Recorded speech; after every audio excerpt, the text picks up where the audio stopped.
pematerian nikah sehat. Sebenarnya kalau bahasa menikah tentunya pasti ada mempelai, calon mempelai pria dan calon mempelai wanita, betul? Ya.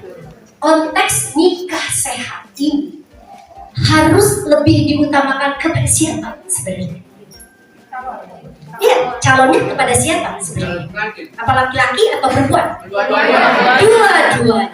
Artinya harapan kami nanti Bapak yang dari P3N Kelurahan, ya, para calon pengantin pasangannya itu harapannya mereka mendapatkan pelayanan kesehatan nikah sehat yang sudah Puskesmas berikan dan dibuktikan dengan sertifikat.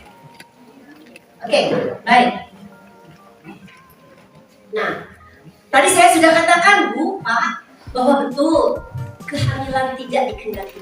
Banyak faktor kehamilan tidak dikehendaki karena kecelakaan, MBA, married by accident, atau bahkan ada pasangan yang sudah menikah juga, tetapi dia tidak menginginkan kehamilan tersebut.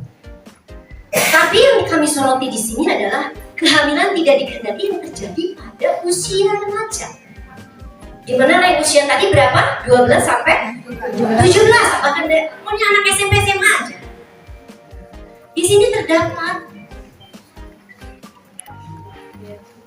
5 datang ke puskesmas katanya usus buntu, ternyata ketika dilihat itu kepala bayi yang kelihatan. Kemudian Bapak, saya juga sudah kemukakan tadi bahwa dari 642 calon pengantin itu hanya 29,9% atau 192 yang kami lakukan pelayanan. Padahal mohon maaf, dari penjaringan itu banyak yang, maaf dengan sangat, calon pengantin prianya, misalkan dia pernah pada petik, akhirnya dia punya IMS. Kita batin dulu dengan cowoknya, jangan sampai nanti menular ke istrinya. Itu kan jauh lebih enak, lebih aman, betul?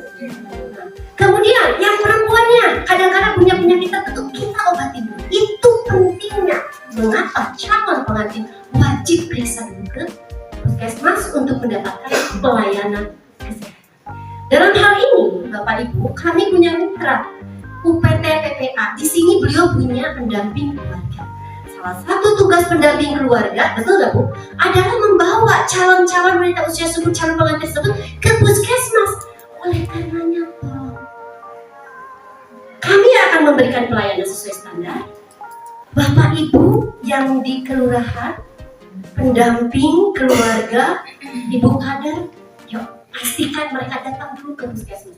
Alhamdulillah Pak, yang sudah kami layani di rumah, yang diperiksa, diobatin di rumah, alhamdulillah ketika hamil salam lupa. Eta murang kalina tidak blenore itu nahan socana ya.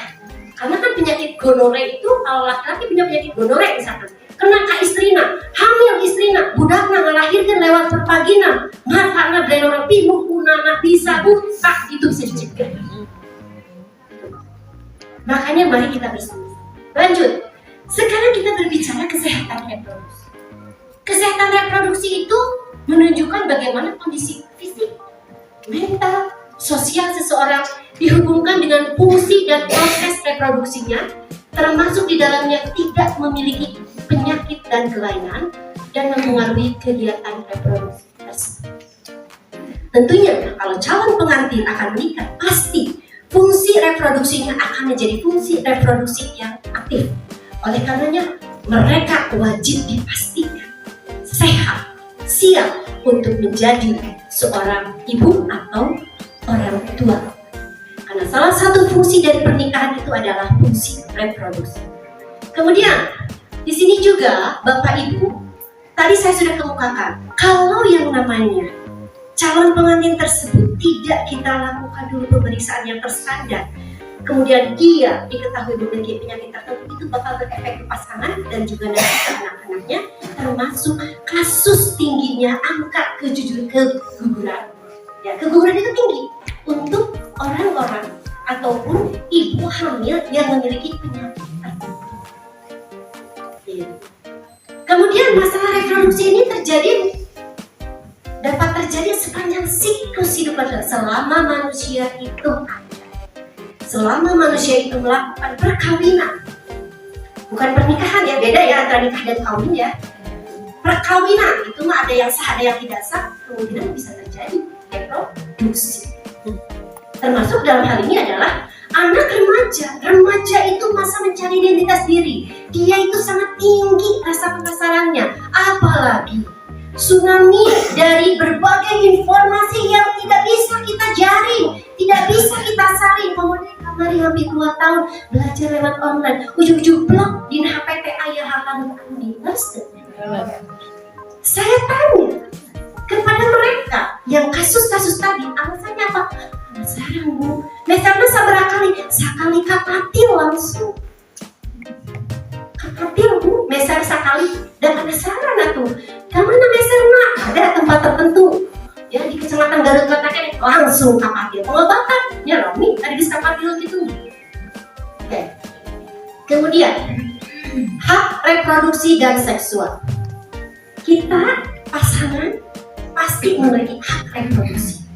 Nah, hak reproduksi ini bukan hanya hak seorang suami, tetapi juga hak istri. Jadi kalau ingin memiliki anak itu punten-punten, walaupun kita konteksnya di sini masih keluarga yang mengacu pada patrilineal ya, kumaha cek si akang, sekarang tidak bisa seperti itu. Karena hak untuk reproduksi itu harus kedua belah pihak yang ngomong, yang badan tertentu. Artinya bapak atau suami tidak bisa memaksakan ke istrinya, ayo anakan deh, karena dia juga memiliki hak reproduksi, hak untuk sehat.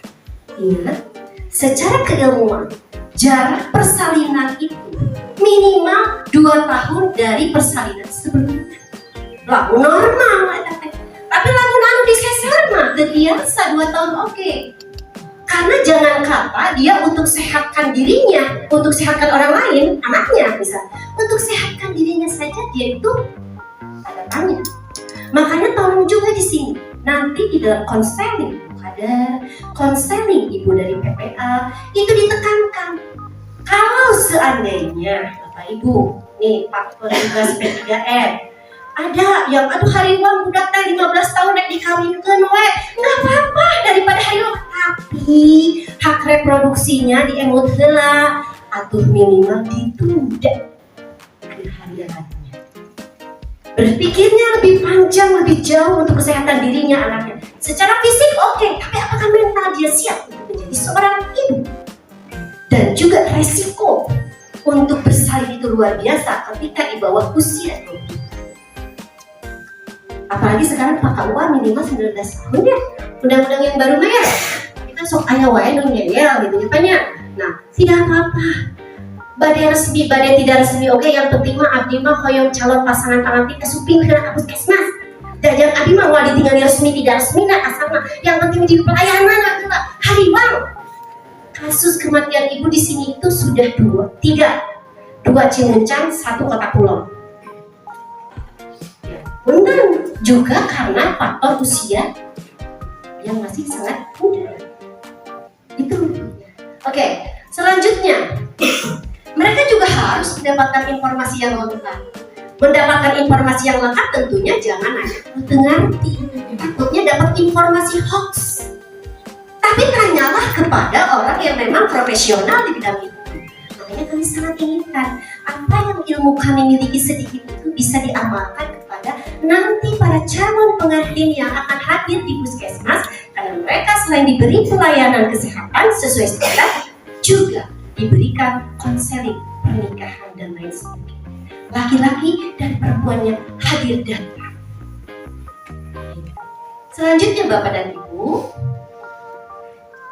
kita juga tahu bahwasannya untuk persiapan nikah itu tidak sesederhana itu secara kesehatan. Mereka harus ada pemeriksaan-pemeriksaan yang dalam tanda petik untuk mengamankan kedua calon itu. Salah satu pemeriksaan yang harus kami lakukan adalah pemeriksaan triple eliminasi. Triple eliminasi itu adalah untuk mengetahui apakah calon pengantin tersebut memiliki penyakit-penyakit menular yang bisa menularkan kepada pasangannya. Jika ya, kita obati. Apa saja contohnya penyakitnya? Itu penyakit HIV, misalkan IMS, misalkan hepatitis, ya, sama triple eliminasi sipilis. Sipilisnya namanya raja singa, ya kan? Gitu. Apakah suka ada yang positif? Dan kita obati. Apakah kita expose datanya? Tidak akan pernah. Kecuali saya disuruh oleh pengadilan, gitu kan? Di bawah sumpah. Tidak. Jadi jangan takut data di kita disimpan.